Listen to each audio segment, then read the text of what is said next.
Pastor Robertson over at St. Paul United Church of Christ, and this message is what I like to call the parable conveyor belt.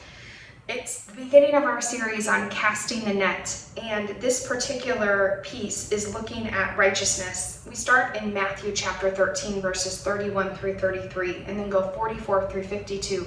And in those brief passages, we have 5 different parables. And they're quick, some of them only 1 or 2 verses long.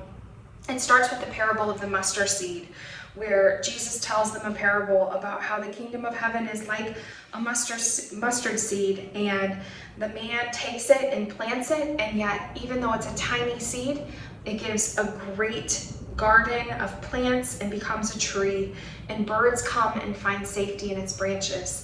Then it looks at yeast, and it talks about how it has to be worked through and it has to be kneaded to be able to become what it can be.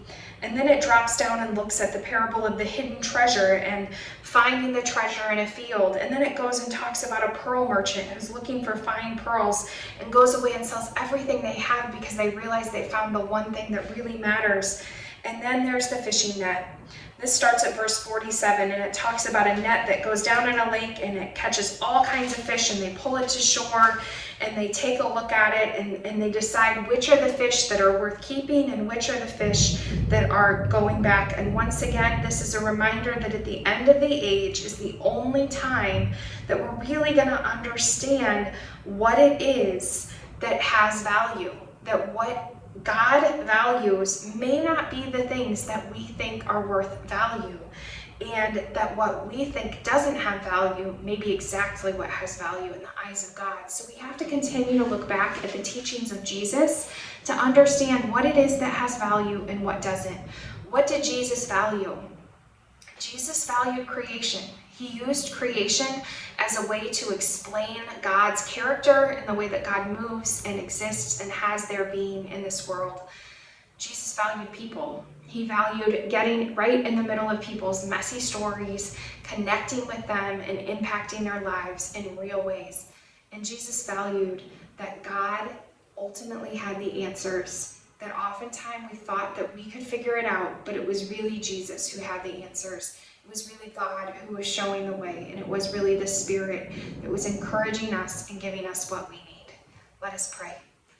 God, despite the many ways that you have tried to reach us, the different ways that Jesus tried to tell your story of love, and the willingness of Jesus to speak to people in ways that made sense to them, that they could connect with, we still continue to learn and grow and try to understand how to apply your teachings to the real world that we're living in.